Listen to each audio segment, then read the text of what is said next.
Welcome to Raging Bullets, a DC Comics fan podcast, episode 803.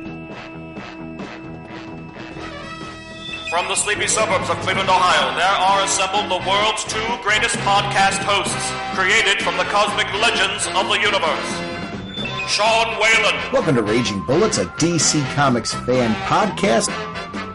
I'm a big fan of variant colors. My love for Batman is that stuff. Let's talk some comics. And Jim Segulin. How's it going, eh? You know me and Superman. I'm really loving what we're doing. Raging Bullets is a spoiler podcast. Their mission, to discuss DC Comics in books, movies, and television several times a month in 1 to 3 hour episodes.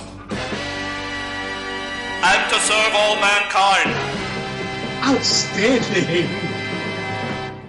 Welcome to Raging Bullets. I'm Sean Whalen, drnorge, and I'm joined as always by my co-host Jim, the sensei of the whatnot, Segulin.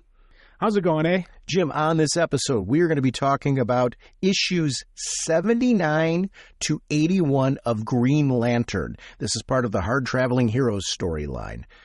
We are sponsored, as always, by DCB Service and InStockTrades.com. Mr. Segulin, what is going on over at DCBService.com? I saw there was a bunch of number one issues coming out. So we've got Batwoman number one, 48% off, only $207.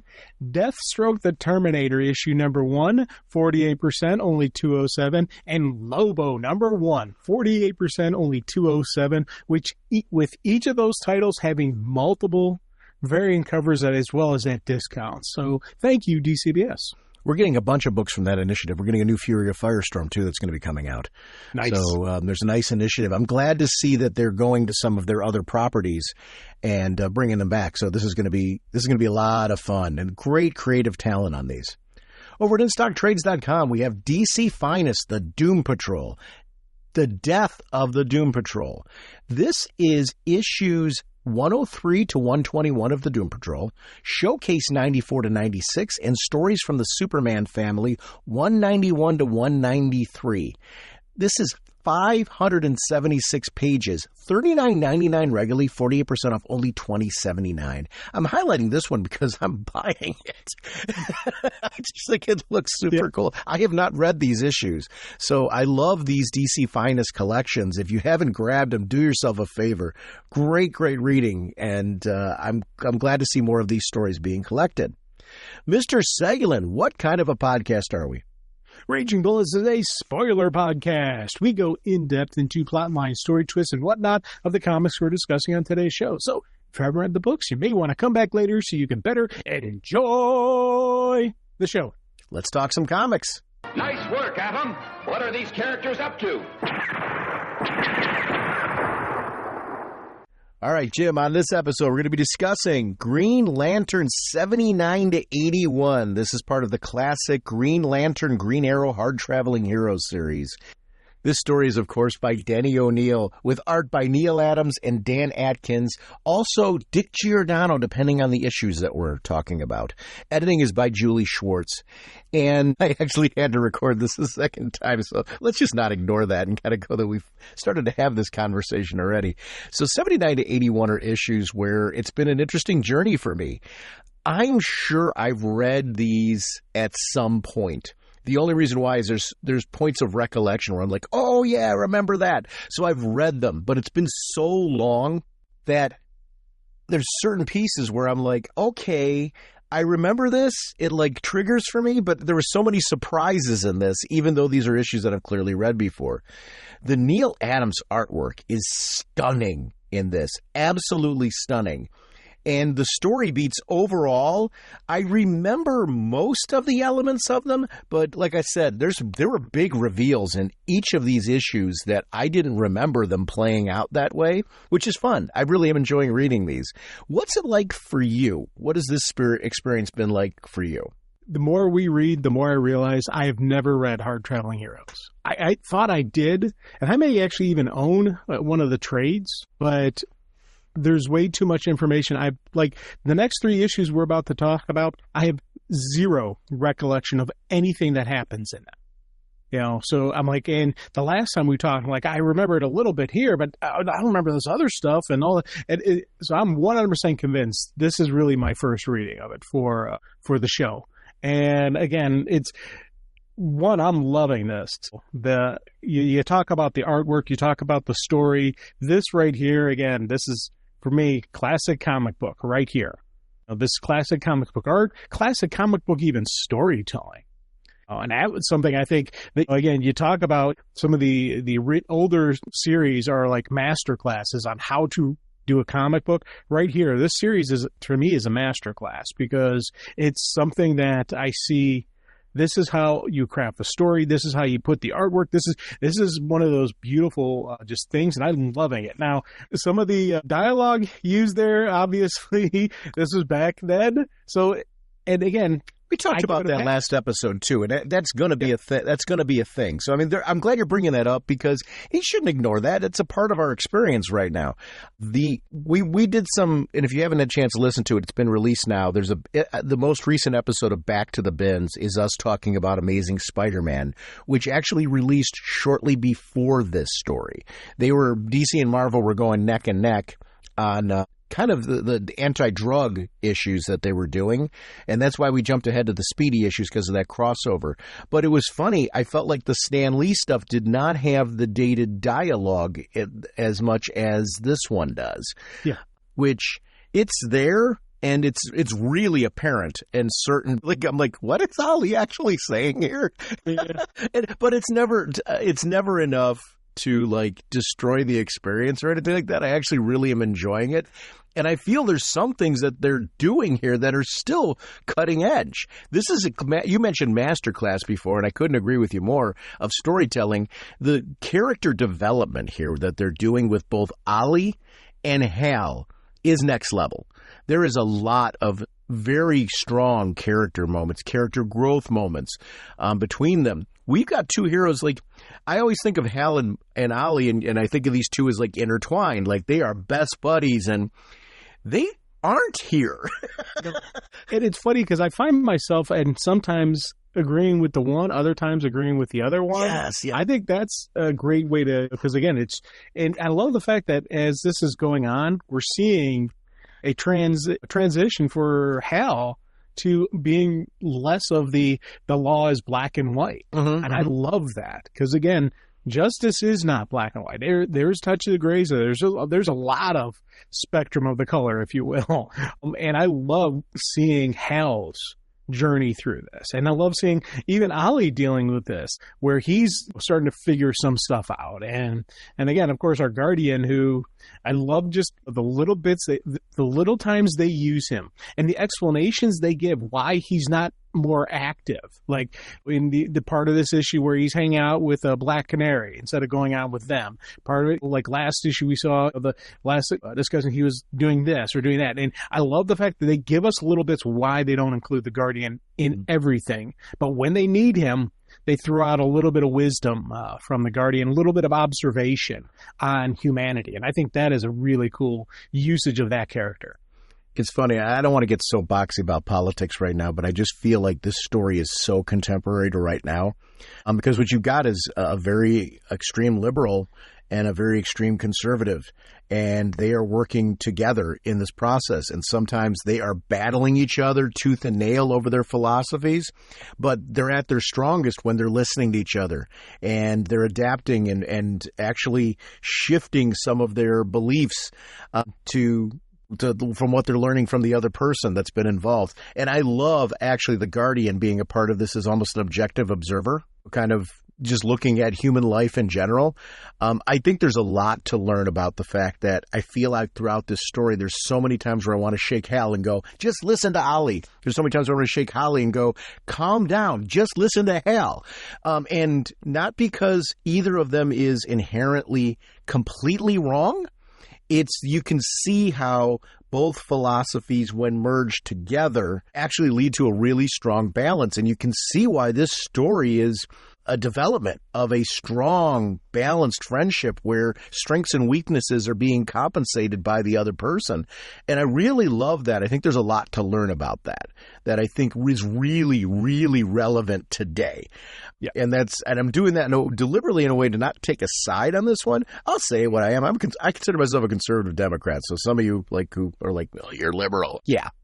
But I tend to be a rationalist when it comes to politics.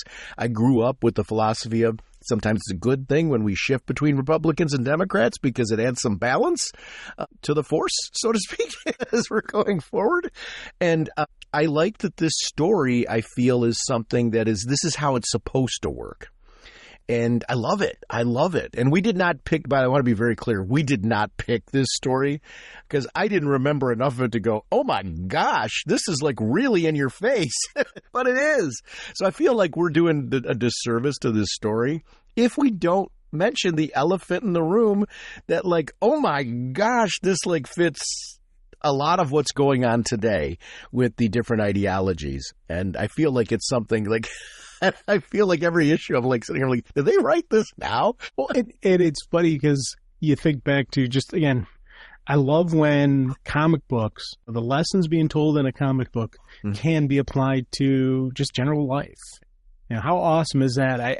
Every time I want comics to be entertaining and I want to enjoy what I'm reading. Yes. But sometimes when you get a story that actually has some meat to it and you're like, yes, I love that they're doing that in that comic book. And again, they didn't write it for today, but this so fits with one of the things that's going on where we're all so extreme and we're so locked in on what we believe that if we just kind of listened to the other side, a lot of our problems would go away. Because some people are part of the answer is a little bit of column A, a little bit of column B.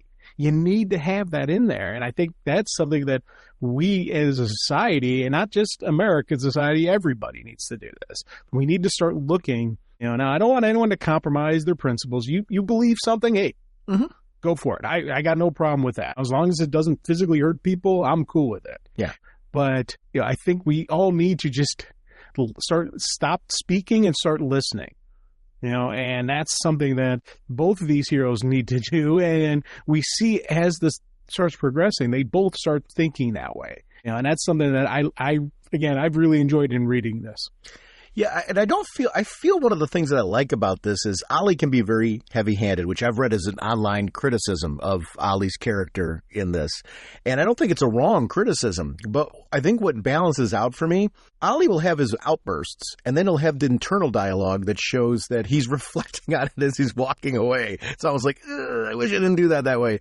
Or he's thinking about what Hal said beforehand. Like, it's like, why am I fighting with this guy in one of those scenarios? And I like when you see the fact that these two are having an influence and impact on each other. But to your point, Ollie's still Ollie. Like, we're now multiple issues in reading this, and Ollie is not like all of a sudden this drastically changed character. I think he's grown due to the journey with Hal, and I think Hal's grown due to the journey with Ollie, but we have not lost who they are as characters. I really like that. I think there's something to be learned about that. When you're talking about the shades of gray with Hal, he's still, though, at the end of the day, his core, space cop. Yeah. It's just more that he's opened up to what does that mean and what does that mean to me and who do I want that to be? It's a great period of growth. This Ulysses Star is a live storyline I really dug because this is one where I got swerved. I know I've read this story just because there's so many panels. You see certain panels and you're like, I remember that panel. I remember, like the prologue, when we're seeing those opening panels right there. I know I've read those before. But if you were to say, Sean, tell me the story beats of this one, I would say to you, I remember it being cool. And it's a lot of that. It's we were talking with Dave and Paul. One of the things that I was mentioning were the old Power Record sets. I read those and listened to those over, and because there's a reading component to the whole thing too.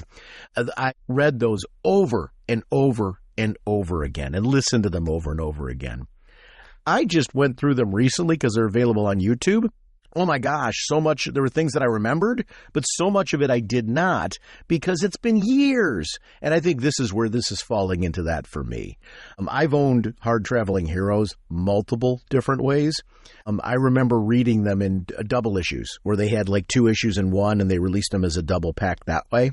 It's one of the many ways I've owned them, including trade paperbacks and hardcover collections. I've got the omnibus downstairs, which I recommend that. For anybody listening to this, there is available now. There is a hardcover Hard Traveling Heroes omnibus. Not only does it contain these issues, it contains later stories following up on this. So it's a huge omnibus that contains the Denny O'Neil and Neil Adams stuff, but multiple interactions afterwards where they revisited this concept. So definitely worth checking out in the omnibus format just to have it in it. It's that nice hardcover. It's really nice. This is absolutely gorgeous, though. I love this situation we've got going on with the trees. And the fact that there was, at one point in time, and I absolutely believe that it's a thing, there was actually signed contracts saying that, like, this land belongs still to the Indians for the trees and for those purposes. The problem is when that goes away and there's no record, people take advantage. Yeah. And I love where this story went. I remember shenanigans being involved where, like, something was going on with the contract and they were taking advantage of the situation and getting rid of the other copies. And I remember those pieces, but I didn't remember the thing that actually happened with the ghost. And it's funny because this stuff with rights and land rights, fishing rights, just general living rights to live has been something that a lot of the native tribes and nations have had issues with. You talk about just how the U.S. government treated Native Americans, and a lot of people throw, oh yeah, back in the olden Western days, it was horrible. I'm like, no, in the 70s, 80s, 90s, 2000s, they were still doing stuff to different people. And again, it's land deals like this where they have the thing, but someone comes in and does a little swindle.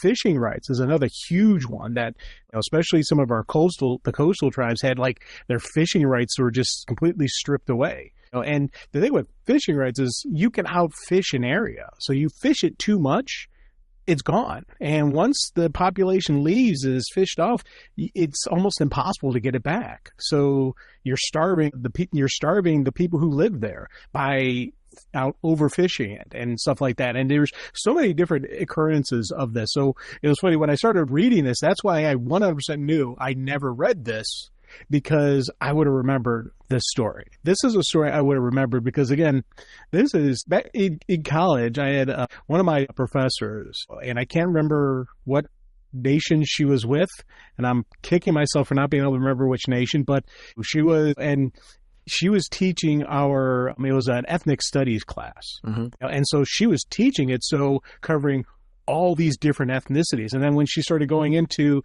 with the Native Americans, that was a huge thing where she's explaining stuff that happened to her personal family. And then it was one of those things that really impacted me. And I remember being in college, just doing more research than I needed to for the show, for the class, just because she was so passionate and just so right there. You're like, I got to know more. I got to learn more. And you're learning that that throughout life, they've been completely screwed over. And I love the fact that this comic book story tells this story. I also like to, you mentioned entertaining before, and I feel this is a very entertaining story because I feel like they crafted a very strong story where, the concept that they were introducing here doesn't overtake. There's just such a balance of, hey, we're tapping into something here that's really grounded, real world, because that's the whole point of this. Let's get to street level. Let's get to really deal with, instead of space aliens and things like that, let's right now focus on some stories that are grounded in reality and rooted. And I love that this is not one of those stories where the heroes do something and now they've magically fixed everything. Yeah. Do they help this group? Yes. But there is a caveat to that it's not a magic wand. It doesn't paintbrush it and all of a sudden everything is la la la great and all of that. I like stories like that. I feel like the heroes still feel like heroes. I love that there's a different kind of insurmountable odds that they're going up against, and that they can't solve everything, but they can move a needle. And they moved a needle a little bit here. I love that this is really a continuation of the last issue where we had the hippie commune that they got rid of and they drove them off and all that. And these are the same. These aren't the same hippies. They have the same evil intentions that the hippies had. And I love the fact that we've got that continuation, because that was a one-and-done story, beginning, middle, and end. Well, now we're seeing there's ramifications. Things are still complicated. Things are still difficult in this area, and the heroes are still needed there, and they're still working at it. And that, for me, was something I was like, oh, that is so awesome. I do like the fact that they broke up when these two obviously had an argument. They broke up their quests into two different chapters that later converged. I thought that was it was different than the other issues, and I like that they experimented with storytelling in this one. The Hal chapter is really good because it gave us a great chance for him to have those really cool interactions with the Guardian, which I thought was really cool. Yeah, and again, I liked the explanation that he gave for him not going. He wants to stay and hang out with Black Canary. She's working with the children on the reservation, and it just made sense why he didn't go along, why he stayed there. He's good to go there. And I thought that was awesome. Plus, I loved us giving a little background into Hal Jordan about being the insurance investigator. Yeah. I forgot about that. I didn't even know about that. I've only known him as the test pilot, as the pilot. And I'm like, okay, he's the pilot. No, he's got this investigative background. I was like, oh, that's kind of cool that he's got that. I like that. Yeah, that was something that, again, I read these issues. I forgot about that. I was like, oh, yeah, that was a thing, wasn't it? And even as I was reading it through, I'm like, boy, this feels very fresh. I've got to say, Appa Aliapsa is a great character. I'm glad it's not Ganthet. Not because I love Ganthet, but I actually like that this is a different character, a different Guardian that we're getting to explore. I love seeing this through his perspective, and I like that we get to know him more in this issue, in his interactions with Hal. I think he has been a gem throughout this story arc that I've really, really enjoyed, and I'm glad we got him. I think he was an interesting character. The insurance piece with Hal, I agree with you. I forgot about that piece. I love the fire when Hal's going into the fire. Again, he doesn't have the invincible force shield around him. He does have the ring, and he's able to use it and effectively as a tool to be able to get himself to places nobody else could. Like, I love the ram through the door and stuff like that, because it was just really clever. But I love that as he's breaking through the environment, the smoke is affecting him, the smoke inhalation. He's going through the same thing very much as the victim he's trying to save. This is sheer determination on Hal's part. His willpower, so to speak, is enacting in a different way. It's not through the ring. A lot of it is just him as a man saying, I am not going to let this person falter. I'm going to get them out of here. There's an age difference. Obviously, we're dealing with an elderly gentleman versus Hal, who's younger and more fit. And that plays into this whole factor. But I liked that there was some after effects from this. It added a sense of danger to the whole scenario in a way that, again, I'm not used to Hal Jordan dealing with street-level problems. And I loved seeing that with this and getting a chance. He feels more heroic to me with the fact that he's been a little depowered and he's making the decision to throw him over the shoulder. We talk about this with Superman when he's depowered, and I feel like we're getting those moments with Hal. And I like that it's dirty and gritty and it's not clean. He's stumbling through to get in there. I love all of that, where he's almost crawling on the ground at one point in time, and I just love that stuff. I think it adds more of a realism to the whole thing. He feels like a human, and I felt like I connected with Hal just a great deal in that sequence. Very well drawn. Very well drawn. Well, a lower powered Green Lantern works so well for the Hard Traveling Hero story. Yes. And I love that. And I especially love the fact that we know his ring's depowered, but we don't get a dialogue moment, oh, my ring has been weakened. You don't need that. If they had that extra thing in there where he's thinking about it, it would have kind of taken away. Instead, he's thinking, hard to focus through my wing. Unless I knock down that wall, we're hopelessly trying. He's laying it out there that this is it. We're done if I can't do this. But there's no further explanation as to C issue, blah, blah, blah. They didn't need to put that in there. Right. You know, you and I both love editor notes, but I think an editor note here would have not been necessary or taken away even. I love the fact that we don't get that. We just simply see Hal concentrating and focusing on what he needs to do. It's the gut check time of a hero, and you want to see that. the situation is very like it just tells the story organically that way, and I prefer that. It brings everyone up to speed who doesn't know what happened in the previous issues, and in a way that's much more organic. You don't need it there. You're right. It would have been almost distracting, I think, in that moment, because I felt like what I loved about that moment is I was completely engrossed in Hal's fight, and an editor's note would have been awkward there. I think it would have taken you out of the. I felt like it was going on. And I love when comic stories make me feel that. So, yes, I'm a huge fan of editor's notes. There, not so much. Yeah. I'm glad you're pointing that out because I wasn't even thinking about that. That was, you didn't need anything there, but just let the story do its thing. The interesting part is, and Hal doesn't catch it here, I did think it when I was reading it this time around, and it may have been because admittedly I have read the story before, but when he was on the stretcher and Hal's interviewing him, I'm like sitting here, I'm like, oh, did those snakes do something here?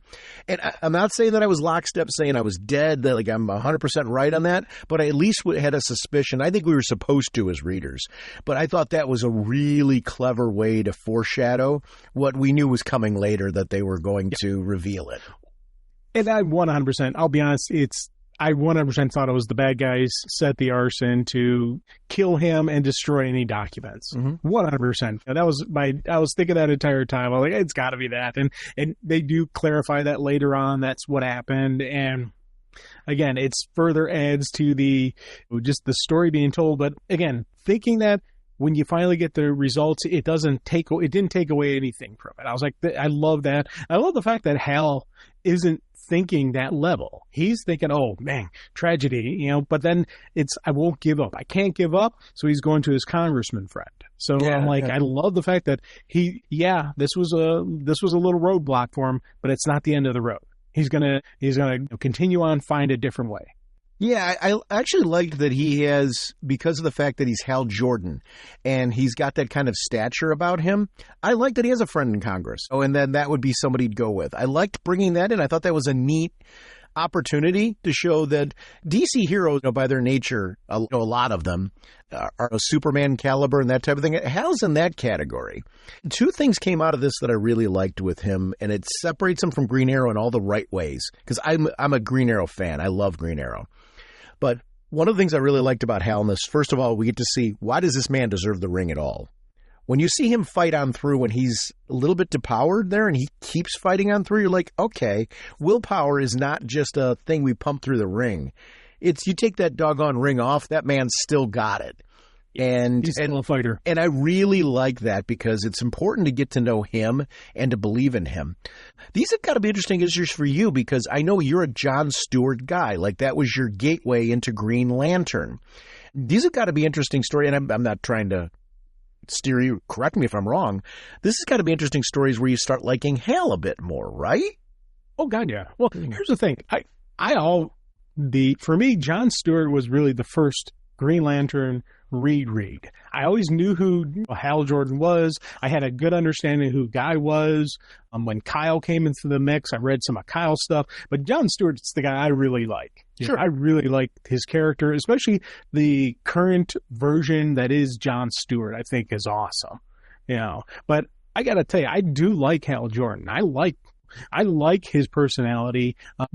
Reading this stuff has actually helped me like him even more because I'm used to the current version of who Hal Jordan is. And this is very similar to that guy. So there's not like, oh my God, it's a dramatic difference. But this side of him, you do see more of how do I describe this?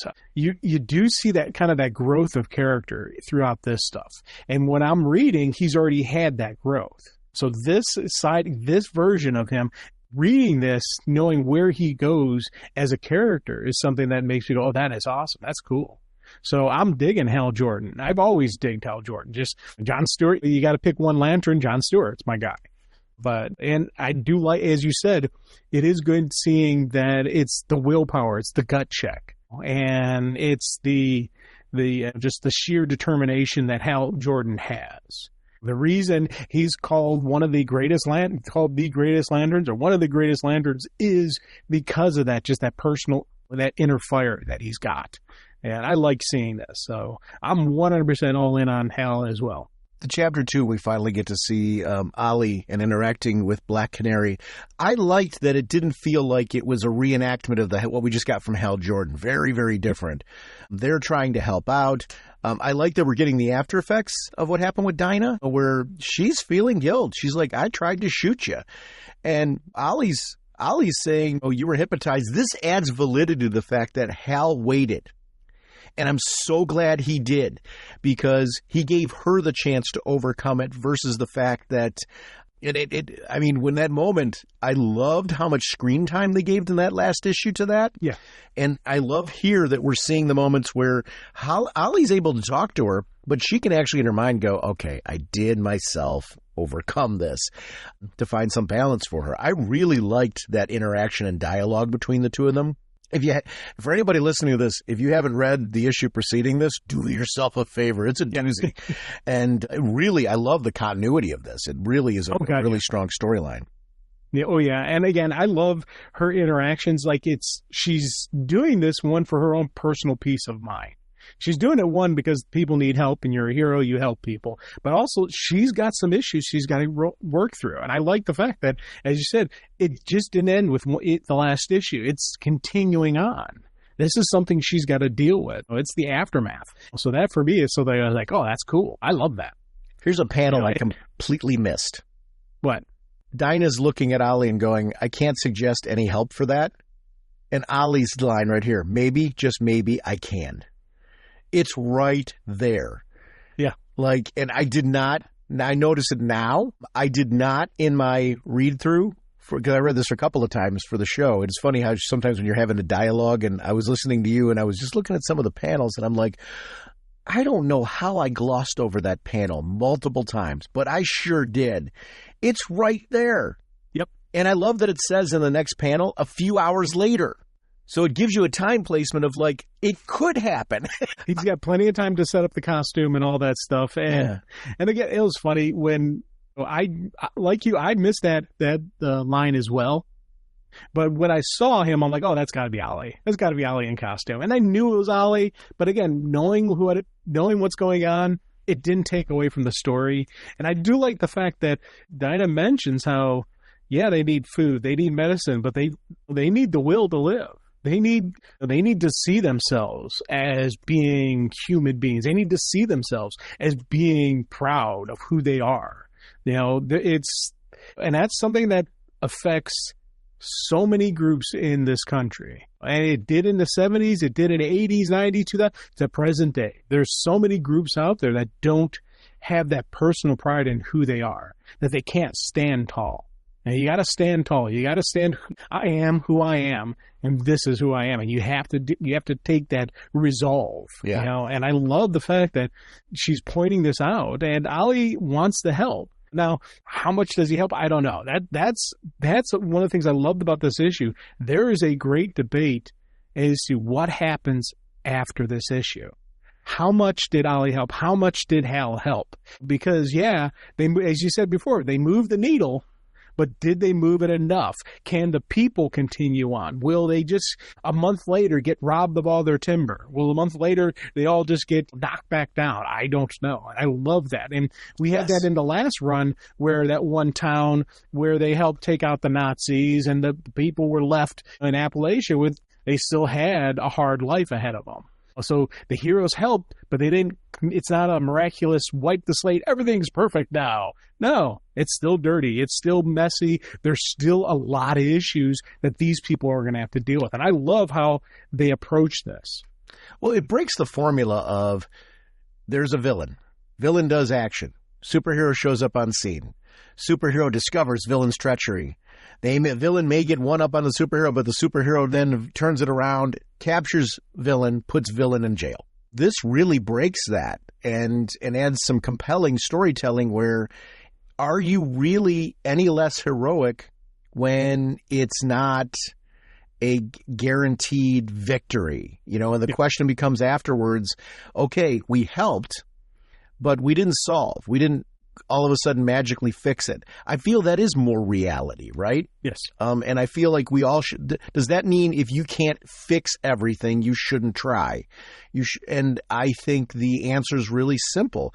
This is more motivational to me.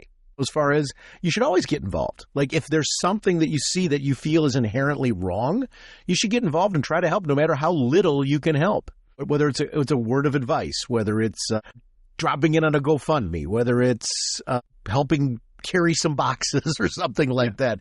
Every little bit helps, and you're still being heroic in the sense that you're helping out, even though you may exit that and the problem's still there. You've helped on some level. I love this story because it's that. And I love the messaging of it. We're getting to know the characters. We're seeing great character development and growth, interactions. We're seeing their outrage at things that are going on in very different ways from different perspectives. And I like that.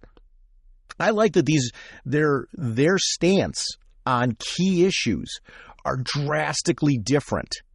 But they're both good people. I mean, there's never been an issue of this where I'm like, oh, I hate Ollie or I hate Hal. I agree with your point. There's sometimes where I disagree with Ollie, and there's sometimes where I disagree with Hal, and there's sometimes where I disagree with both of them and agree with both of them. And here's the funny thing, this whole Ulysses Star thing. Mm-hmm. On one hand, part of me disagrees with Ollie doing this because, again, it's deception and he's not one of them, yet he's pretending to be one of them to motivate them. And on one hand, I'm like, I don't know if he should have done that, if he should have had one of them actually doing it and help one of them do it.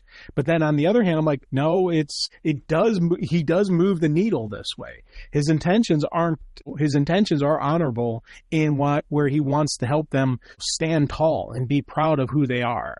But I do love the fact that when he first makes his first appearance, he hits the guys in the watermelon patch. Then he hits the guys at their hangout, wherever they are, the bar or whatnot, And then later he appears to the nation saying, "Hey, I'm here."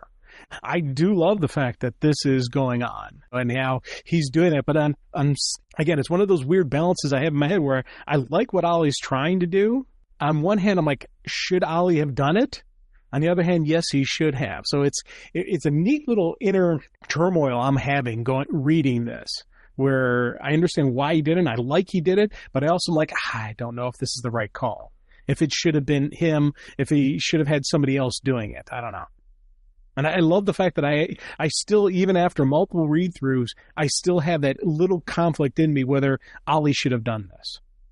Here's the thing. You got to look at it as, and this isn't me disagreeing with you. It's actually, I think it's good storytelling and good use of Ollie as a character. This was an impulse decision, right? We saw when he came up with that. He was walking along with Dinah, and she was basically there was nothing she could do to empower them and to get them going. And his whole purpose of this was to energize them to start taking a stand and handling their own problems. I'm with you as far as I like that there is should Ollie have done this or should he have not done it? And I still feel that question. I like that. I think that's a very compelling storytelling. And it doesn't make me hate Ollie, doesn't make me I think he was trying to do the right thing. I question how effective I think it was effective to a certain extent, but it also brought about a lot of danger. And I like that I question it. And that's, to me, interesting, right? Oh, God, yeah.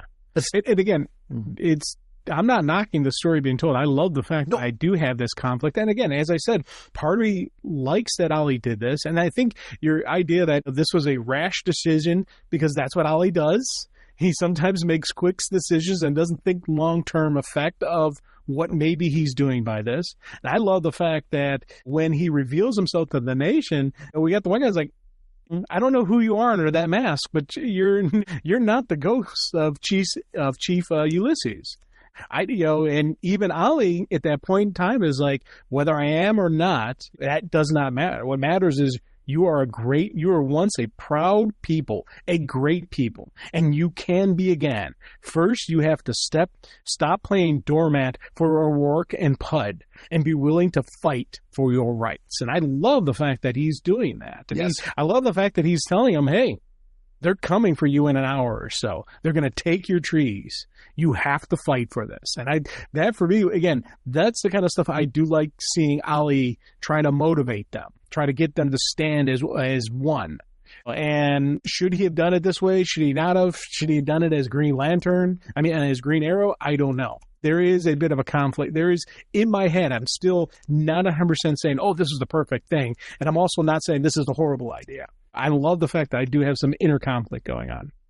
I like that he was counting for Hal with the yellow. Yeah. I mean, I think he was deliberately realizing that this choice was potentially going to put him in the eyesight of Hal Jordan, and he had to account for that. I don't think that was an accident at all. I think he knew the fight with Hal was going to come. I think he was prepared for it. And I think that this was very much him knowing that the two of them just had an argument, went their separate ways, and he knew that they were probably going to reconvene at some point in time. And this was going to be a thing. I like that. I think it was very smart. Well, he even says it in the one panel before they start fighting. My costume is yellow. Your ring is useless against me. You want to mix it without your ring? And we see that thing where Hal drops his ring, Ollie drops the bow. Yeah. And I thought that was, again, a really cool moment, But, again, this chapter 3, The Last Stand, starts off this whole thing. So I thought that was, as you said before, I like that they broke this down into the different chapters. And we do initially see the physical brawl happening here, and then we get our hero fight. And yes. I love the fact that we do get a lot of times you and I have at least I know I have conflict with hero fights, but again, they've done a great job with these two building why they're going to have this brawl, and then why after they have the brawl they don't have an issue with each other. It's that these two do throw punches at each other, and that's something I 100%. Again, another reason why I know I never read this story, because I had no recollection of them actually physically going to blows with each other. And I thought that for me was a really cool fact to put that into the whole Hard Traveling Heroes.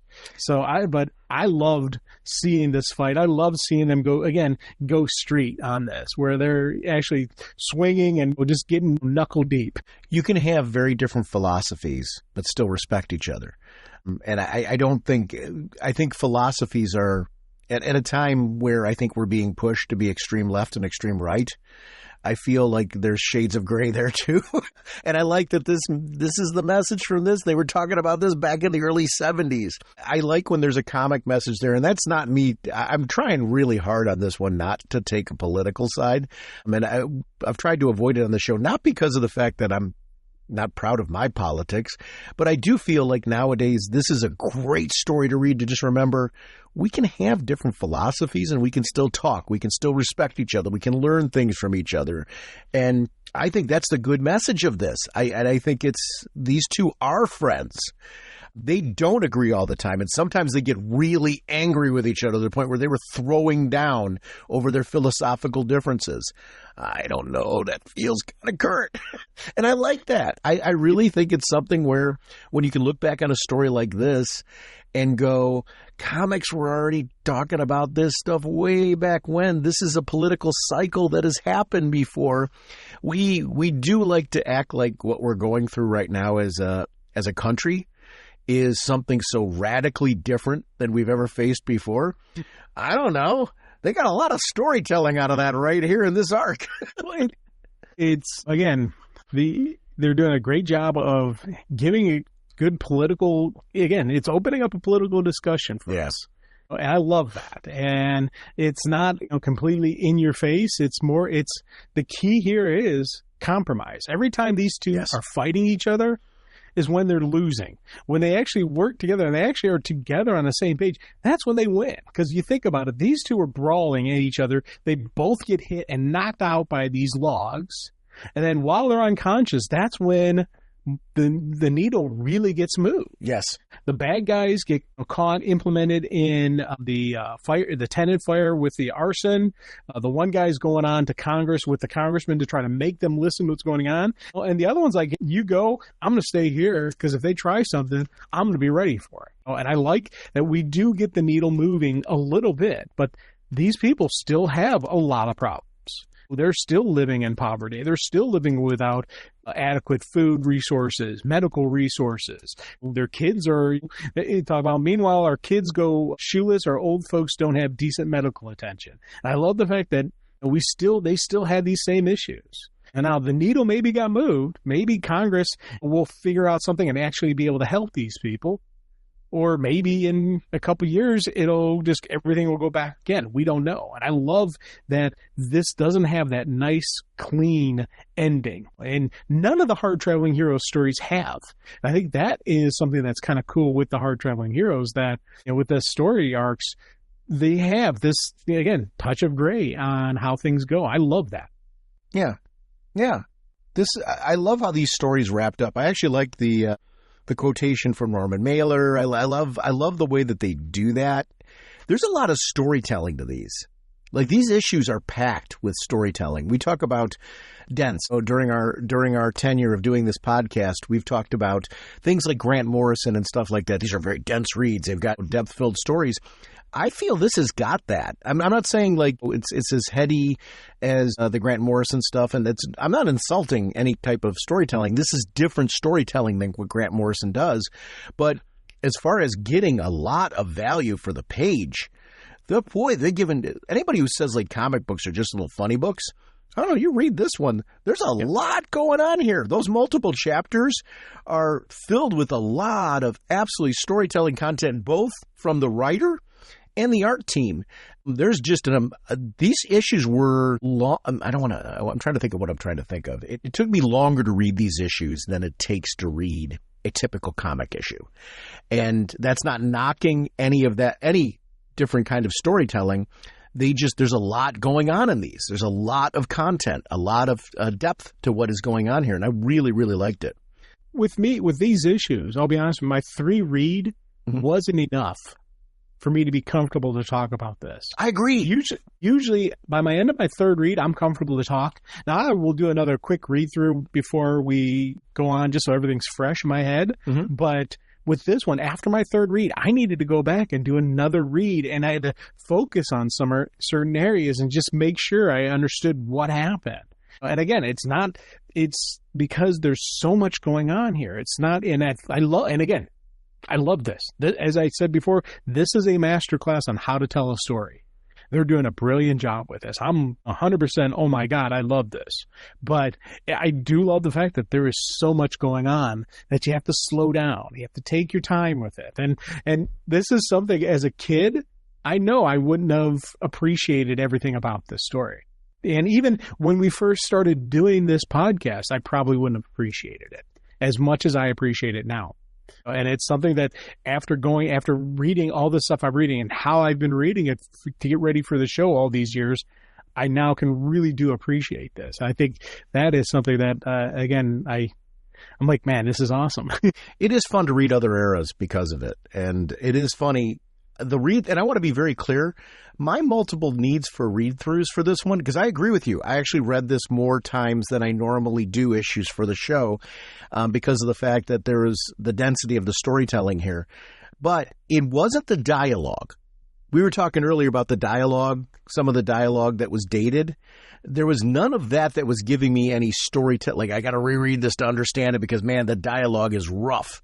There was some dated dialogue, but it wasn't the story itself. I feel is very contemporary and current. And I want to speak for you. That's where I'm at as far as this piece goes. What about you? Well, actually, no, we're in a very similar spot there.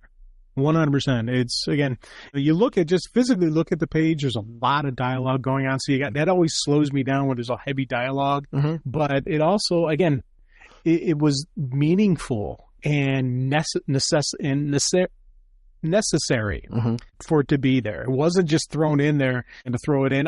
No, it was something that helped further develop the story. So again, as I said, 3 read-throughs wasn't really enough for me to be comfortable to talk about it now. 3 read-throughs was plenty for me to say, oh my God, this is awesome. Yeah. But to talk about it, that's something I had to go deeper on. And for all these issues, I actually had to go deeper on. And just because there is so much information packed in there.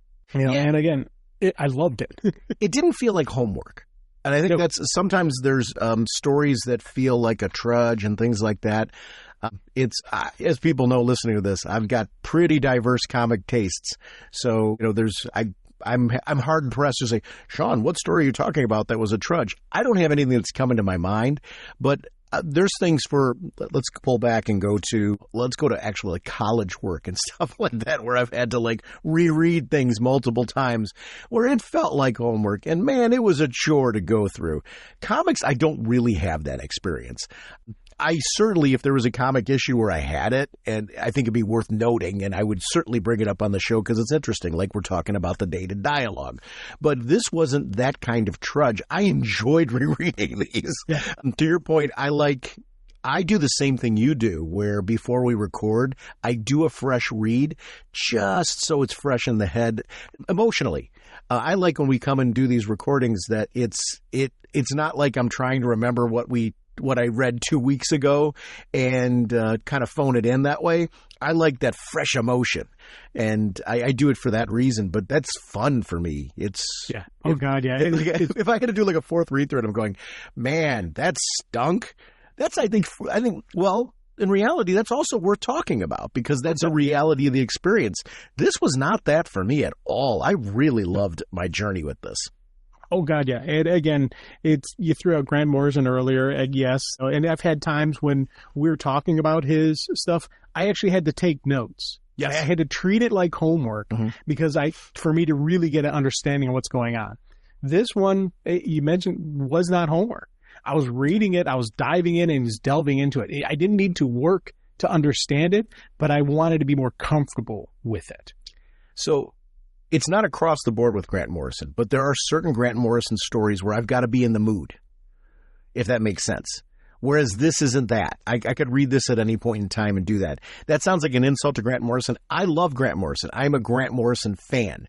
But there are times where it comes to like certain Grant Morrison stories that are a little more heady, and maybe they're a little more heady for me. There might be somebody listening to this and go through it, and I can't think of one off the top of my head, but Grant Morrison's got stories that get pretty out there. And I like that. I actually love that he gets wacky with his concepts and plays with them. But I got to be in the mood for that sometimes, especially when you're digging, like he's pulling from the rich DC tapestry and playing with concepts. Zur-En-Arrh, when he was doing that with Batman, I loved what he was doing with that stuff. But those issues were ones where I had to do multiple rereads to understand what the heck was going on. Oh God, yeah. And I loved every minute of it, but there's times where Batman's a bad example. Because if you tell me, hey, we're going to give you a Batman story, it's got some crazy stuff going on, but when you figure it out, you're going to love it. That's not homework for me. I'm into that. But there's other Grant Morrison stories where it's different characters, maybe something more original that he's doing that I enjoy just as much, but I've got to be in the mood for. Yeah. And that's an example of it. It's sometimes it's character and things like that. But he's a writer that I'm willing to do the work for because the payoff is always worth it.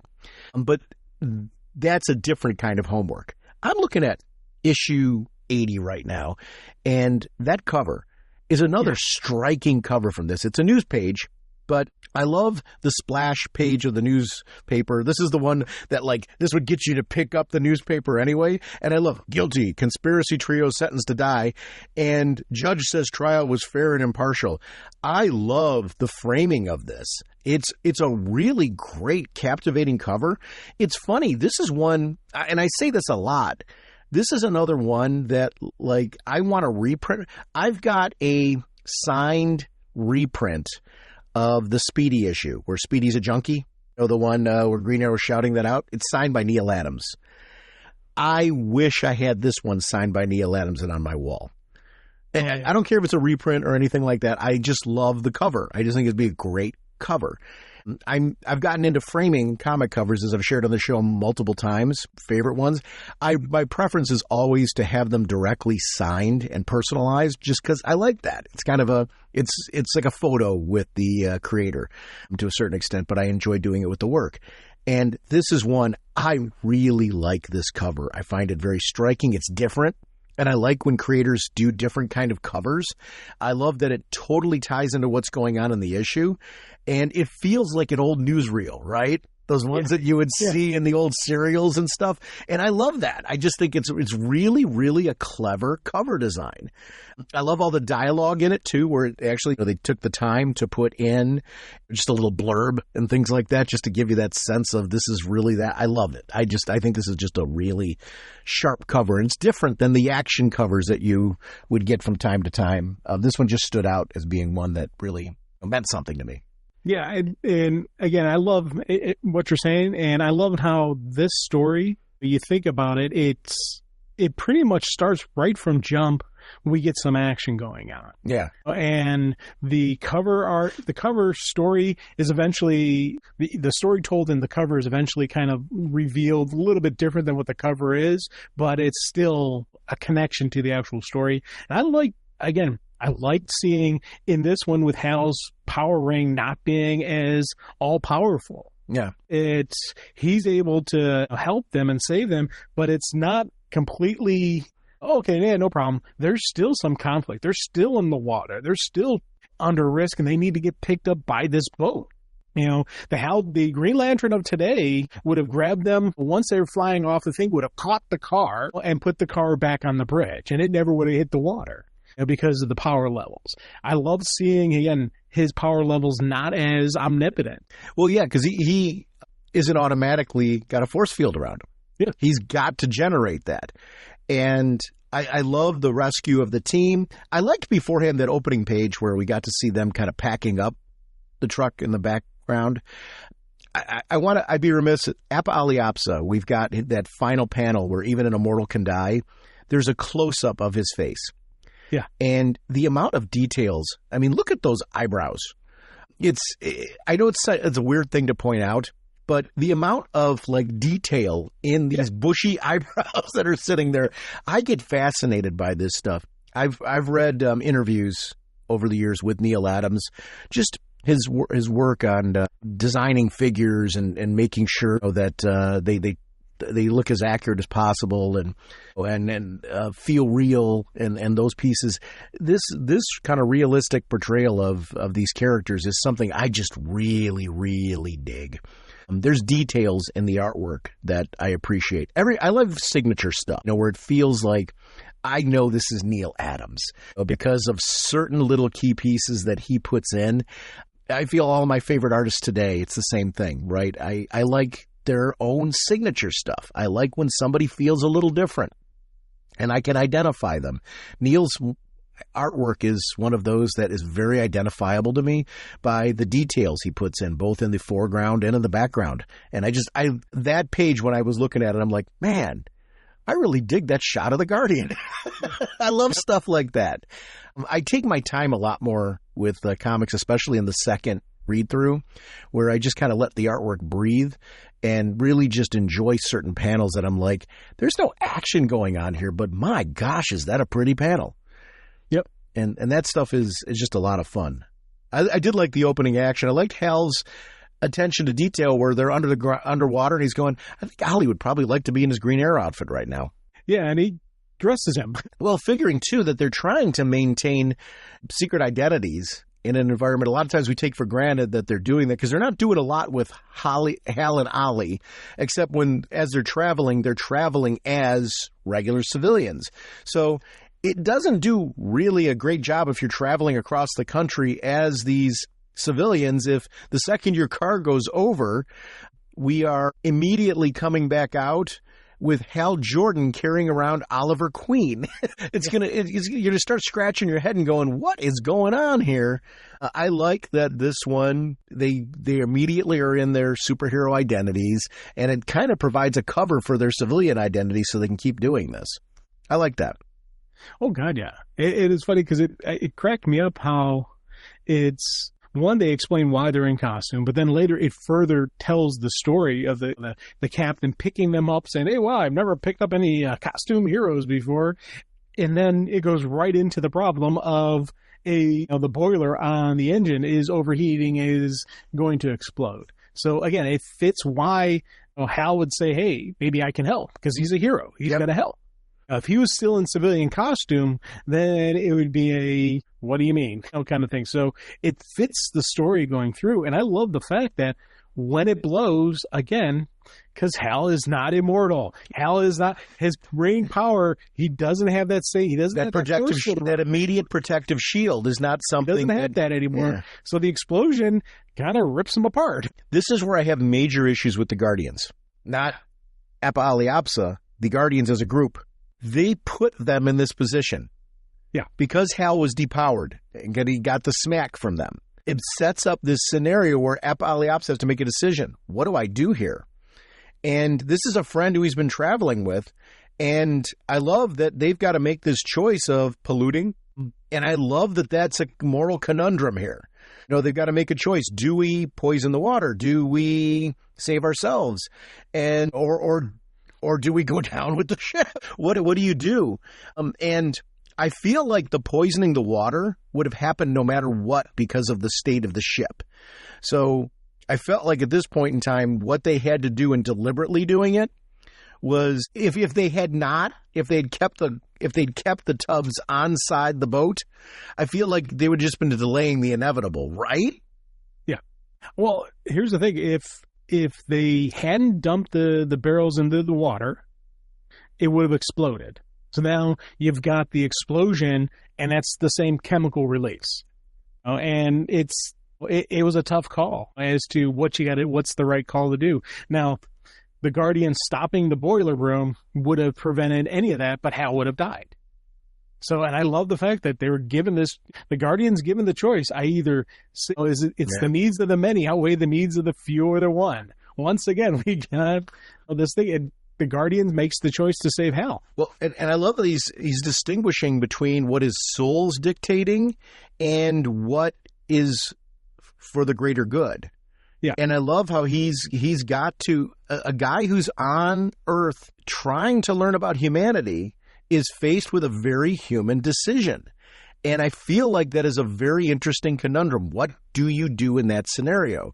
This is not just a nameless civilian. This is his friend. Yeah. And what do you do in that scenario? I don't know what I would do in that situation. I think one of the things you can count on with the fact is Ollie being there, and how do you find balance? Yeah. And I don't know that I think both Hal and Appa Aliapsa are in the same position where it's like, my question's this: Guardians are watching this. Where the heck were you guys? Yeah. Why didn't they do something? Like, why didn't you jump in? Take care of the fire? Yeah. Why didn't you jump in at a certain point in time and go, what we just did to Hal's stupid. We're gonna offer you some additional support here so that you can accomplish both.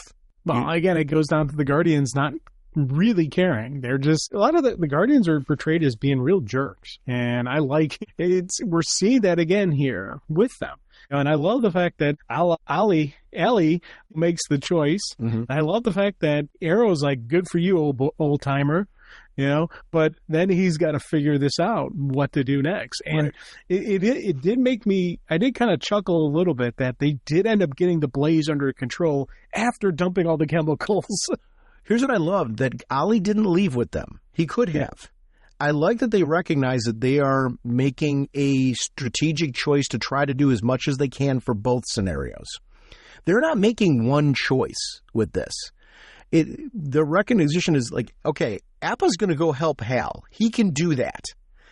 Ollie's recognizing, I'm going to be useless there. So I do believe we need to do something to help out this boat. I am going to stick around and do everything I can to help make this happen, recognizing that Appa's left, which he could have done a lot more here than I can, but I can do something. I can help lessen this. Ollie's being there helped lessen this. And I loved that choice of saying that, you know what, we're in a moral conundrum and we're doing this. I love that. I think that piece is cool too. something that just popped in my head right at this moment, and so I'm going to throw it out there. Did the Guardians set them up to fail?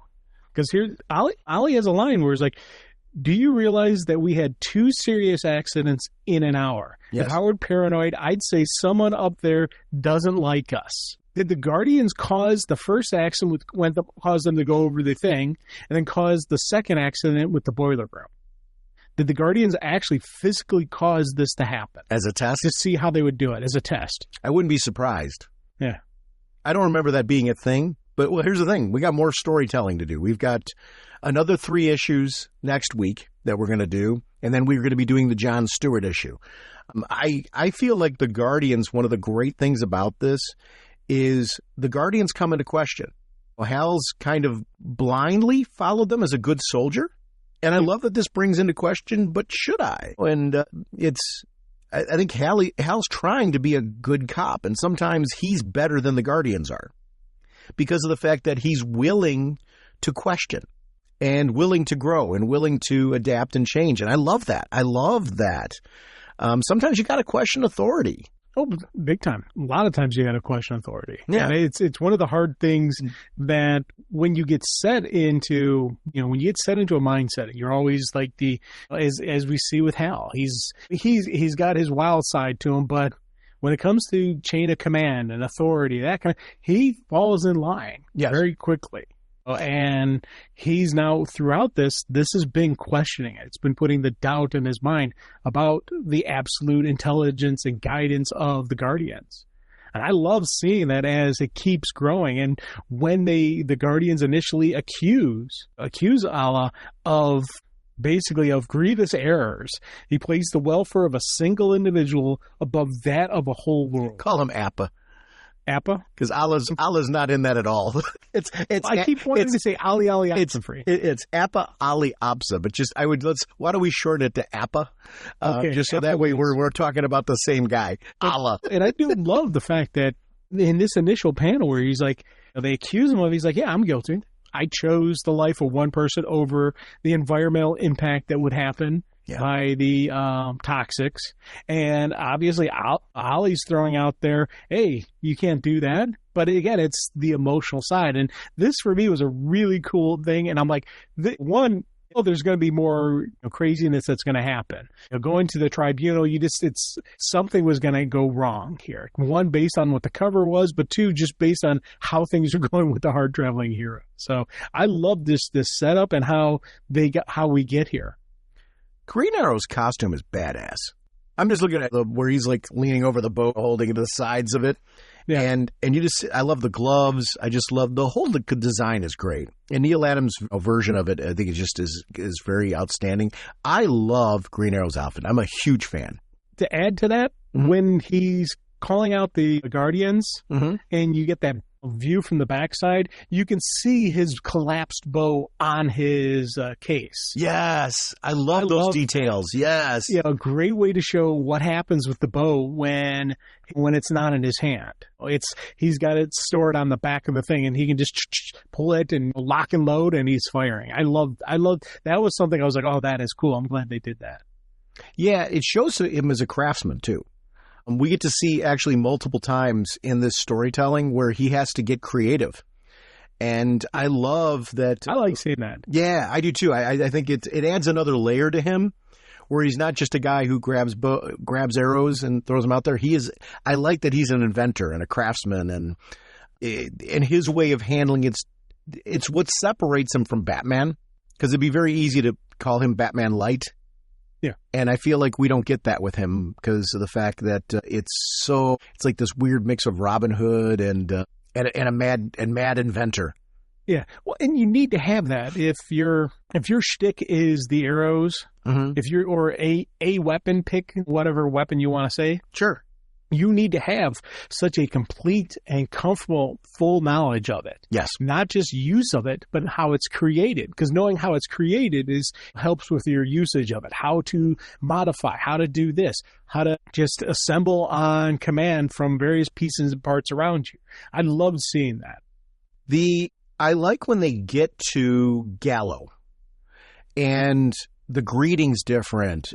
They're immediately picking up on clues, and it's Appa that's really just kind of going, something's not right here. It does set the other two off to start noticing different clues as well. But again, I like that they're sitting here like, he's been accused.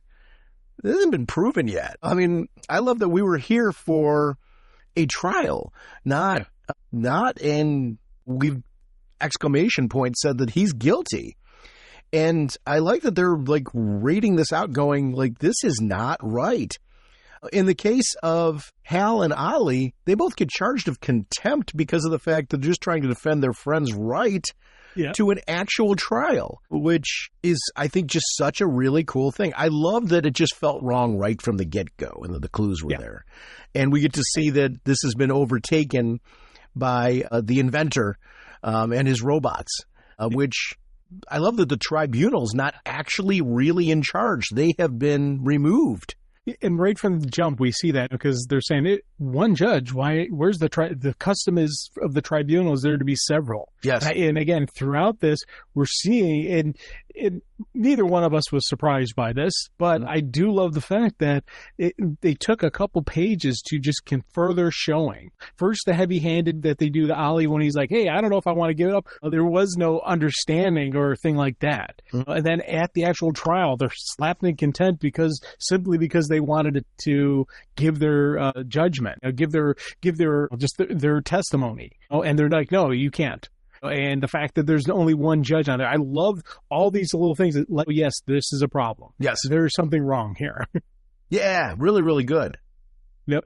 The jump to the recommendation of a death penalty, and it's a death penalty for him because of the fact that he made a choice of letting some Daryls get dumped versus saving a Green Lantern, and the two of them are put to death because of the fact that they just had a little contempt of court. I love that this just shows a certain brand of crazy that was there. Yes. Well, the jury are a bunch of scruffy, rusty nuts and a pile of scruffy, rusty nuts and bolts. They're barely put together, and again, you can clearly tell this is not the true tribunal. And again, the judge we don't know who the judge is, but he's 100% not actually the judge. So I love this. I love that Hal and Ollie are both having a Clerks moment. I wasn't even supposed to be here. They came along just to support their friend. They were not on trial. They were only there because Appa Ali Ops had been traveling with them. He saved Hal's life. They felt like responsibility for being there to show some support and to provide testimony on behalf of their friend. That's all they were there for. And the two of them are about to be put to death for it. Yeah. Really, really an interesting sequence.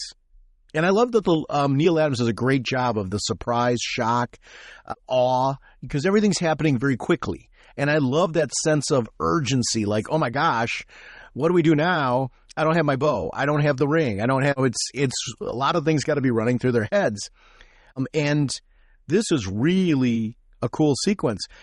I love Hal sees the open door and he's like, nothing's preventing us from walking out. And he gets zapped. And it's even if the tribunal's kind of like, whoa, hang on, dude.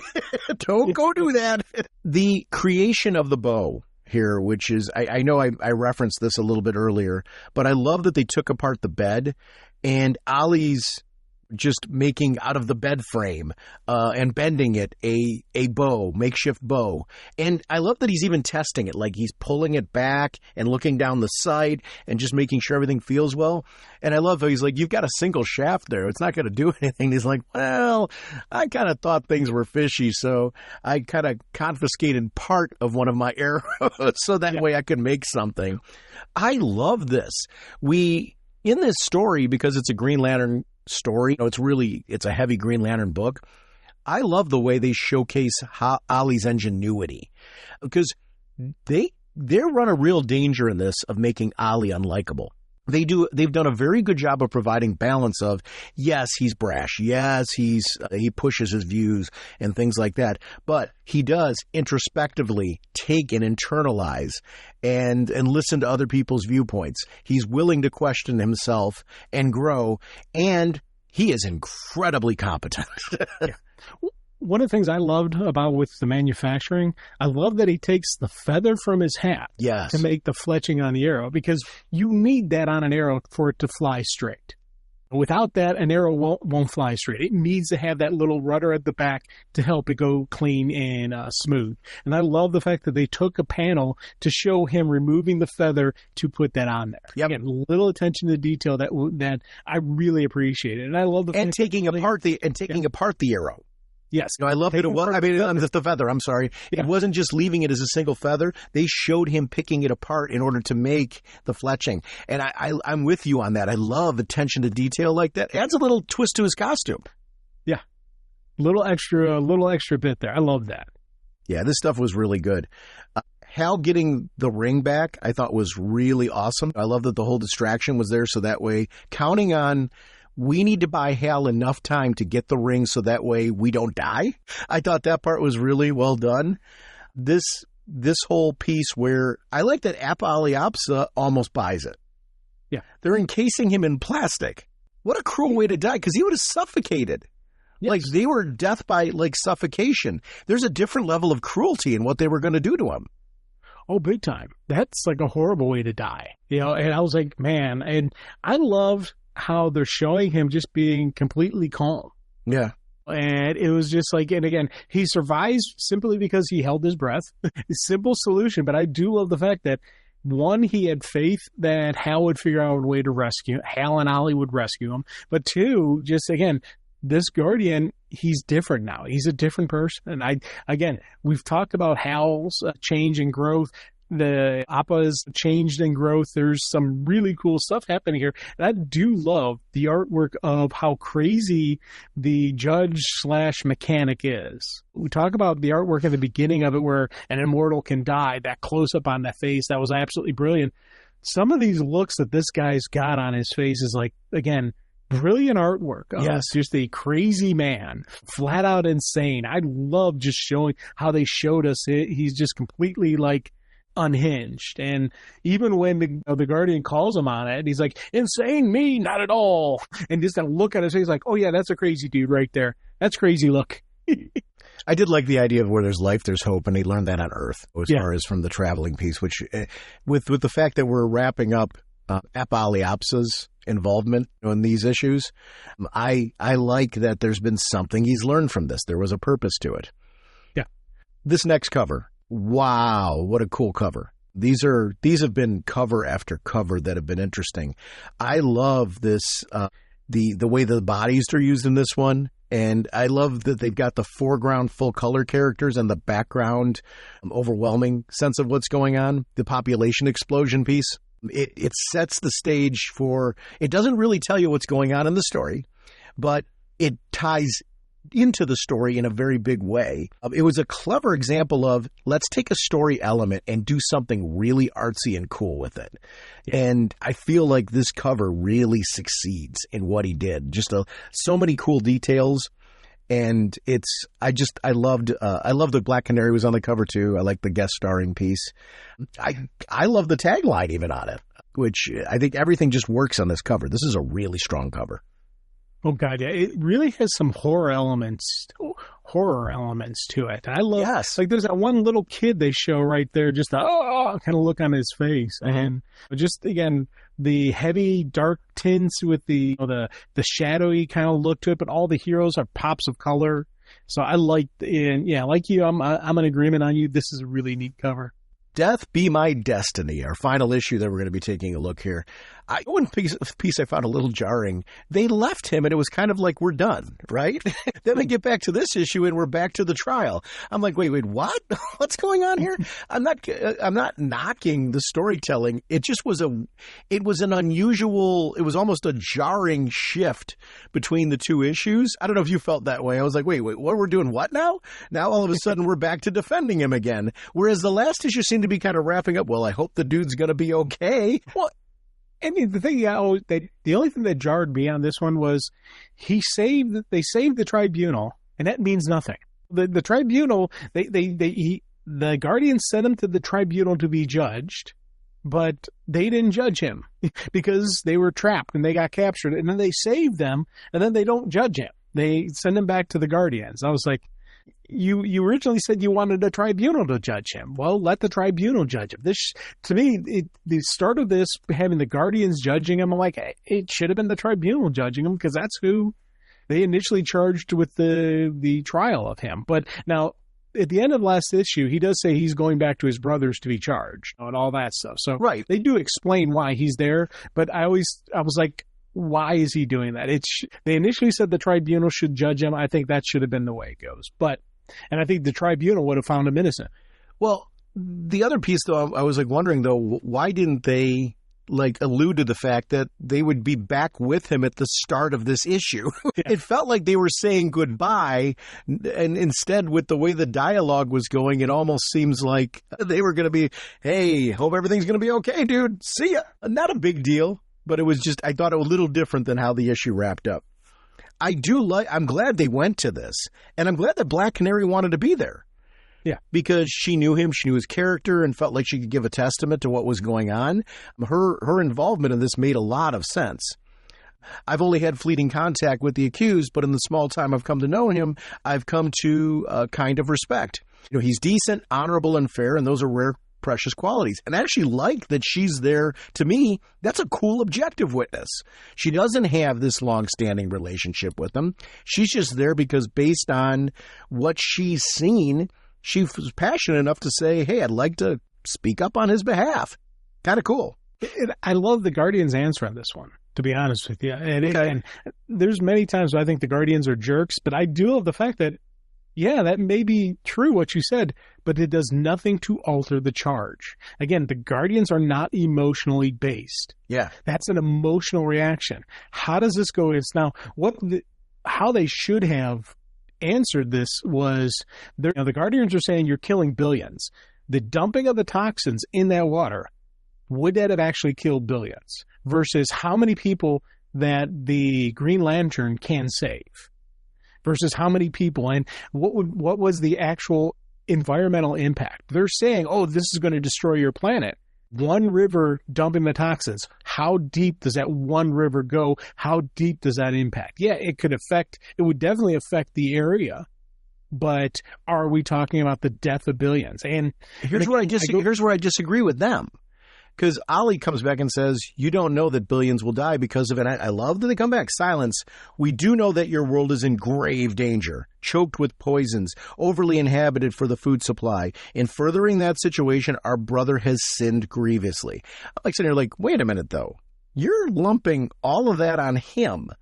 Right. That's where I think they're being unfair. And like, it's sitting there, I get them saying like, hey, this is a world that's already got toxic pollution and things like that. But he didn't cause that. That's already been there. And so I agree with him getting spanked a little bit, but what they're doing is a whole different level. And that should have been Hal's, Ollie's, and Dinah's defense. Well, I agree. What he just said. And I love the fact that, again, I'm thinking this outside the box, and because of what they said, how they say it, I see why the Guardians are, again, the Guardians sometimes are big jerks and idiots, and they don't look at the big picture. They don't look at the fact that they're labeling all of this into one thing. And I like that. And again, it does further add to the Guardians set them up. The Guardians set up for this. And I don't know. I wonder if there's any future stories where they reveal that the Guardians did that. I don't know. I really don't know the answer to that. Here's the thing, though. This is how you tease people into wanting to keep following a series. You know what I mean? Because there's questions that are left out of this that you're hoping you get answers to. Sometimes you do, sometimes you don't. And there's a reality to that, but that's fun, right? That's part of the storytelling. This piece with Hal, where Hal is basically, I love the conservative approach of Hal in this one. He's been questioning himself and his own role in all of this since the beginning of this hard-traveling hero storyline. Oh, it's everything I believed seems to be in question right now. And I love that that's being played out in this. But I love here that he's sitting there saying, oh, wait, one more thing. I suddenly find I've lost my respect for you. I'm not sure I want to keep this ring. And I think maybe you should be high and mighty without my help. I'm not resigning yet, but I'm considering it. Believe it, Guardians. And he is. I actually love that he didn't jump, because I think the easy thing is that extreme reaction we often get in comics where it's the splash page where it's Hal Jordan has resigned and all that. I like with this that it's been a gradual build towards Hal having some very serious questions and us wondering, is he going to keep going with this? And I really like that he's been soul-searching himself, his own beliefs, and it's been story-driven, that he's at a point right now that isn't just this circumstance. It's there from a lot of different reasons. Yep. And I really love this. Oh, God, yeah. They could have gone with we've seen it in so many of the cop movies where the one guy pulls and puts his badge on the desk and walks away and stuff like that. And they do that dramatic thing. I do like the fact that he's throwing it out there saying, hey, this may be it. I may be done with you guys. And even the Guardians kind of have a reaction to it, but it does crack me up. The one that's like, his one fault is that he's too human. Well, that's what makes him such a great Green Lantern, is his humanity. The reason the Guardians don't wear the ring is because they don't have that willpower. They don't have that personal. You need to have that emotional connection.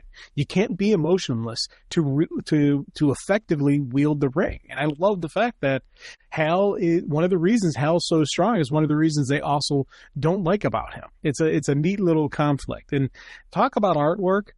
That scene where the scene where he's calling it out was a really cool one, but you flip the page. Oh my God. Yes. I love that scene where you got the clear view of him, and then as they're traveling across space, it's still within the body frame of Hal. And they do the outer space in there, and even going to landing to the planet that they're going to. I loved how they did that. The cosmic piece that's kind of embedded in his body. I love the framing and all that. It's so beautiful. I love the details in that. We talk about splash pages. It's funny. Our last episode, we were talking about sometimes that we didn't actually reference a lot of splash pages in all this. This is a splash page, and damn, is it a good splash page. Oh, God. This is awesome. The amount of people that we're seeing as they're coming on, and we're finding out about the Malthusians, and that there's a problem here. Like, where are all these people coming from? And it's really overrun with people.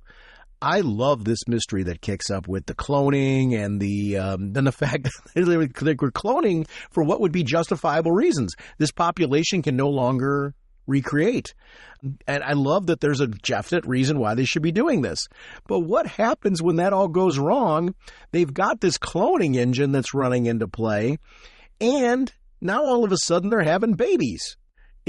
So they've got a population. It's funny, the Guardians were just talking about the overpopulation of Earth. They just sent him to a place that's chock full of overpopulation. Once again, the Guardians, don't you realize the place you're sending him is overpopulated? No.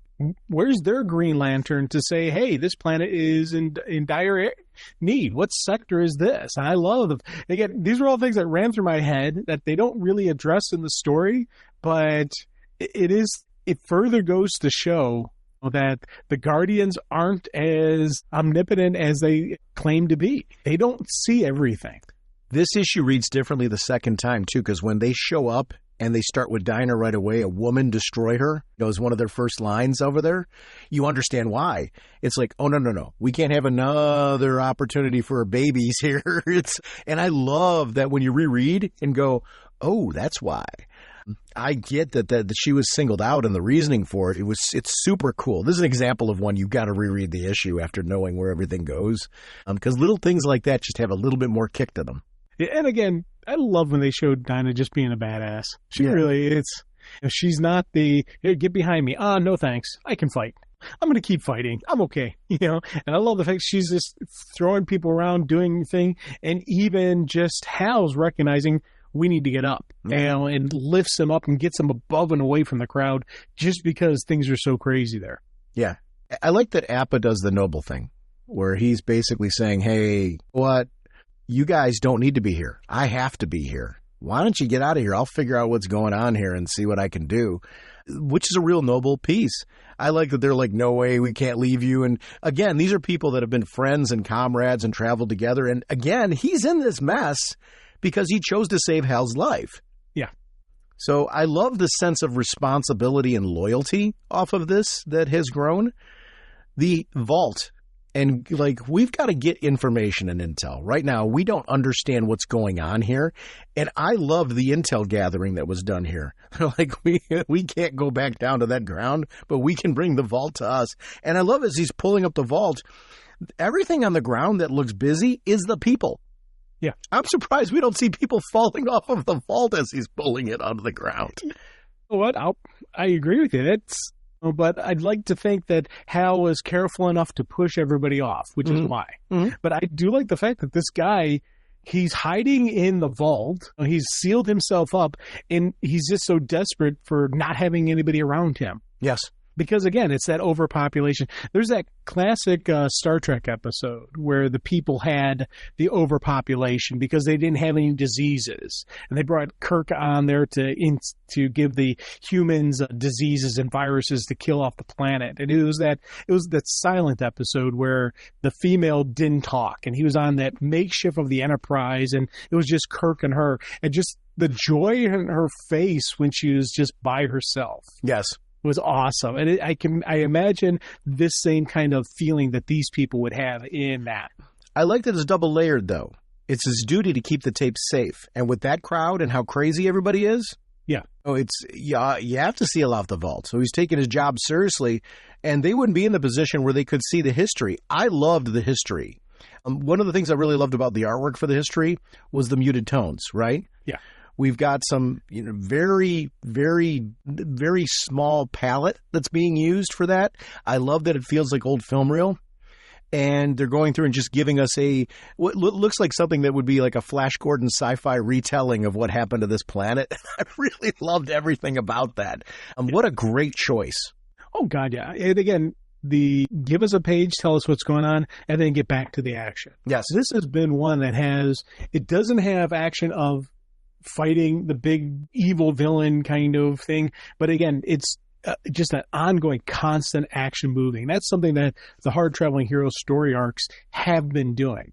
I agree. And we get some great stories that are being told, but they're mixing into it some actual adventure that they're encountering. And just it's one issue after another. It's that boom, boom, boom, boom kind of constant moving. And I do love the fact that, again, with this one, we see that same kind of thing where it's a constant going on. And now they're like, okay, now we've got to find this lady who's making all the clones and stop her madness. There's all this. It's no matter what, they never get an easy break. Yeah, I know. I agree. They never seem to get an easy break. And that part is really cool off of this. I love that it is a world because of the overpopulation where you're just seeing an immense amount of violence. There's a ration book for food. A ration book for a monthly bath was one of the pieces, but you see how food would be a problem. Even just cleanliness would be a problem. There's just too many people that are there. And that would be just a horrible society to live in. It's an interesting contrast to what the Guardians were accusing of with Earth. And I wonder also, do the Guardians know about this and this is their example? To show them, hey, this is what you can become if you're not careful. Yeah. Could be. Again, this could be the whole wisdom that the Guardians have going on. I don't know. Yeah, yeah. It's one of those things that, and yeah, this is an extreme. Could an actual society get to this point? Because there's a lot of people who say our planet's currently overpopulation. And I remember back in the 80s, there was the ZPG movement, zero population growth, where it was encouraging people, if you get married, only have 2 kids, because that way the population doesn't grow any. And I still remember that movement, and I do think it was kind of I don't know if this is kind of going off of that, if this story was kind of came from that, or if they were just thinking about the population, because again, we can very easily outgrow our resources, and we have to be careful on that. What's really interesting is that we've got this cloning engine that keeps going on. Like, you get why they wound up here, but they aren't stopping. Yeah. And it's the overpopulation is just continuing to the point where women are being, in the case when you see a brand new woman, you're like, no more of them, please. Yeah. But not understanding that we've got this Mother Junus with her stronghold where she's causing more of the creation, actually using it. She's actually using it knowing what she's doing in this process. Right. She's knowingly doing this and continuing the destruction. That piece becomes immoral. I really liked this one because we've been doing so many of the grounded Earth level ones. This was a great issue because of the fact that it's not that at this point, but has the same moral questions that we were dealing with in some of those other issues. Yeah. And one of the things I did like about this, the game plan, yellow dome, so Hal couldn't penetrate it, so he had to go underneath it. But he'd need time. So Ollie and Black Canary are distracted the crowd with trick arrow shots and stuff like that. Again, a little bit in there, I was like, it's kind of neat that they're showing that. And then even when it's time to escape, he hits the smoke arrow. Yeah. So there's a layer of smoke, not seeing where he goes. Later on, the crowd finds that hole and follows him in, but it does give us explanation as to what would delay them from finding it immediately. I like her reasoning for doing this. She's like, I never recovered from the cloud. This was my chance to create life. And she was driven by the sense that she couldn't create life natural way. So this became her way of creation and couldn't let go of that once she was able to do it. It was in many ways an area where she was broken by the way things happened for her people. And I loved that. I thought it was a clever storytelling tool. One, I love that Canary was affected by that. Yes. That, again, she is the right hero to be affected by that. Because, again, she would have a connection to wanting to someday have children, to one day wanting to be a mother and giving birth and having all that wonderfulness that comes from that. So she understands what the lady is. And again, she is a villain, and I did air quotes around the word villain because of what she was doing, but you kind of understand why she was doing it. And you do feel for her, and it makes you now want to throw her to the crowd and let them tear her apart. And I love the fact that the heroes don't do that. They don't let the crowd destroy, but let the crowd destroy the machine, so that way it'll maybe help them in future generations not to have an overpopulation. It's going to take a long time for them to get to that point, but I do love the fact that we do see the heroes. Once again, they're moving the needle slightly. They didn't fix all the planet's problems, but they helped them out initially. Plus, I love these ending fights where we really see it's Black Canary doing the fighting. Yes. These big guys, they're bulky, their armor's yellow. So there's a weakness for Hal. He's got to drop stuff on them. He can't just blast them. But she takes it, counterweight, boom, flipping them and throwing them. And I love the different fighting style for her, and that they acknowledge that she fights in a way that Ollie does not. Yes. Ollie's more of the straight-up punching. She uses weight distribution. Makes her a very effective fighter. You and I are both Birds of Prey fans. So we know Black Canary with her fighting skills from that.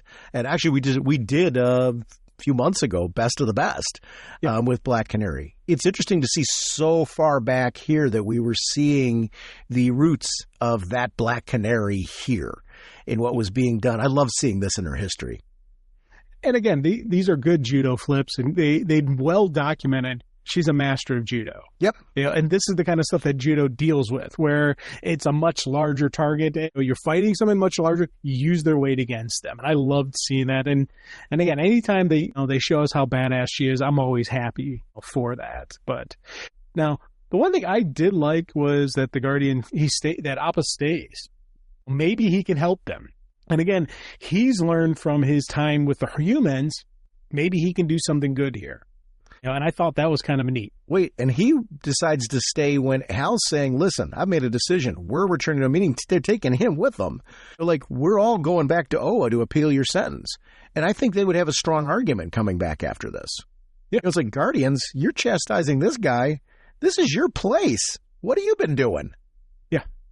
I think right there, they've got a ready-made counter-argument right here with this place. You guys let this go, and you've got the nerve to chastise this guy when you've already got a population where you have done far worse by your lack of intervention, which I think is an interesting, and that is the argument that we always get with the Guardians. I think in even more recent storytelling, it's you guys with all your powers sitting back there. A lot of times you choose not to act when just a little bit of action on your part would change things for the better. I loved everything about this because I feel like it really brings that moral question as far as, are the Guardians really doing good? Yeah, and there's a big debate whether they're actually doing good or they're not. And I think that is one of those interesting questions about who the Guardians are and what they're about. Does the Green Lantern Corps actually need the Guardians telling them what to do? Or can the Guardians, as long as the Lanterns have the power, can they still be an effective Corps without the Guardians? Those are always the kind of the stories I love when you see the Lanterns without the Guardians is a really cool story. But again, I do love the fact that Appa stayed behind to be there, and even the ending of this is kind of the ending of the Hard Traveling Heroes, because they're now back in their own individual thing. They're done crossing the country. Yeah. Because you think about it, the beginning of the issue, they're talking about, Ollie was talking about, hey, maybe we need to reflect on this. We've crossed this country a couple of times. Maybe we need to sit back and think about what we've seen. And we know Hal's having some thoughts about leaving the Corps even. So I love the fact that this is a really good ending of the Hard Traveling Heroes part of it. Not the end of these guys working together, but it is really the three of them are now done traveling. So we're getting Ollie back at his home city, Hal back at his home base, and I like that. And the real question becomes for these heroes, where do they go from here? They've learned a lot. Where do they go with what they've learned? And I feel that is really a cool thing when the story sets that up, and it sets up future storytelling. Yeah. So I'm very anxious for us to do 82, 83, and 84 to be able to see where those issues go, because that'll lead us up to the 2 issues that we did last episode. So we've got 2 more episodes we're doing with this. We're going to do 82, 83, 84 next week, and then we're going to come back a week later and do the last issue that's contained in this one, which is the John Stewart issue. So we'll wrap up with Hard Traveling Heroes and jump back to DCKO. We are Crystal Men from Mercury. We have no quarrel with you. RagingBullets.com is our show website. That's where you can find details on upcoming episodes. That feeds into Twitter/X. It also feeds into our Facebook fan page. We are proud to be part of an amazing Facebook group community, and I want to thank everyone that posts over there. I do want to shout out the fact that our Back to the Bins episode has been released. We joined Paul and David as we discuss the Amazing Spider-Man anti-drug issues that actually predate the ones we did last episode. There will be links to that episode in the show notes, but please make sure to check that one out. It was a great conversation, so you get to hear us talk about some Amazing Spider-Man. We are sponsored, as always, by DCB Service and InStockTrades.com. Mr. Segulin, what is going on over at DCBService.com? We have Batwoman issue number 1, Deathstroke the Terminator issue number 1, and Lobo issue number 1. All of these are 48% off, only $207. Thank you, DCBS. Over at InStockTrades.com, DC Finest, The Doom Patrol, The Death of the Doom Patrol trade paperback. This is 576 pages, $39.99 regularly, 48% off, only $20.79. If you have not picked up any of these DC Finest volumes, this is a great way to expand your collection with classic, hard-to-find stories. So I want to thank DCB Service and InStockTrades.com for continuing to support our show. Remember, the About Us section of our show website, you can find details on how to connect with us on gaming platforms and personal social media. You can also catch me regularly every other week on Is It Jaws, a film review podcast with Paul Spataro, who we were just on with Back to the Bins. So please consider checking us out if you are a film review fan. We have some great guests on that particular program. Our next episode, Jim and I are going to be back, and we're going to be on our penultimate episode of Hard Traveling Heroes. We're going to be talking about issues number 82, 83, and 84. We will see you next week. Bye. All right, you guys. Are you ready to sing your song? I'd say we are. Yeah, let's sing it now. Okay, this should be fun. Now get ready for your cue. Okay, Sean? Okay. Okay, Jim? Jim? Jim! Okay. Raging Bullets time is here. We talk about what we hold dear. Come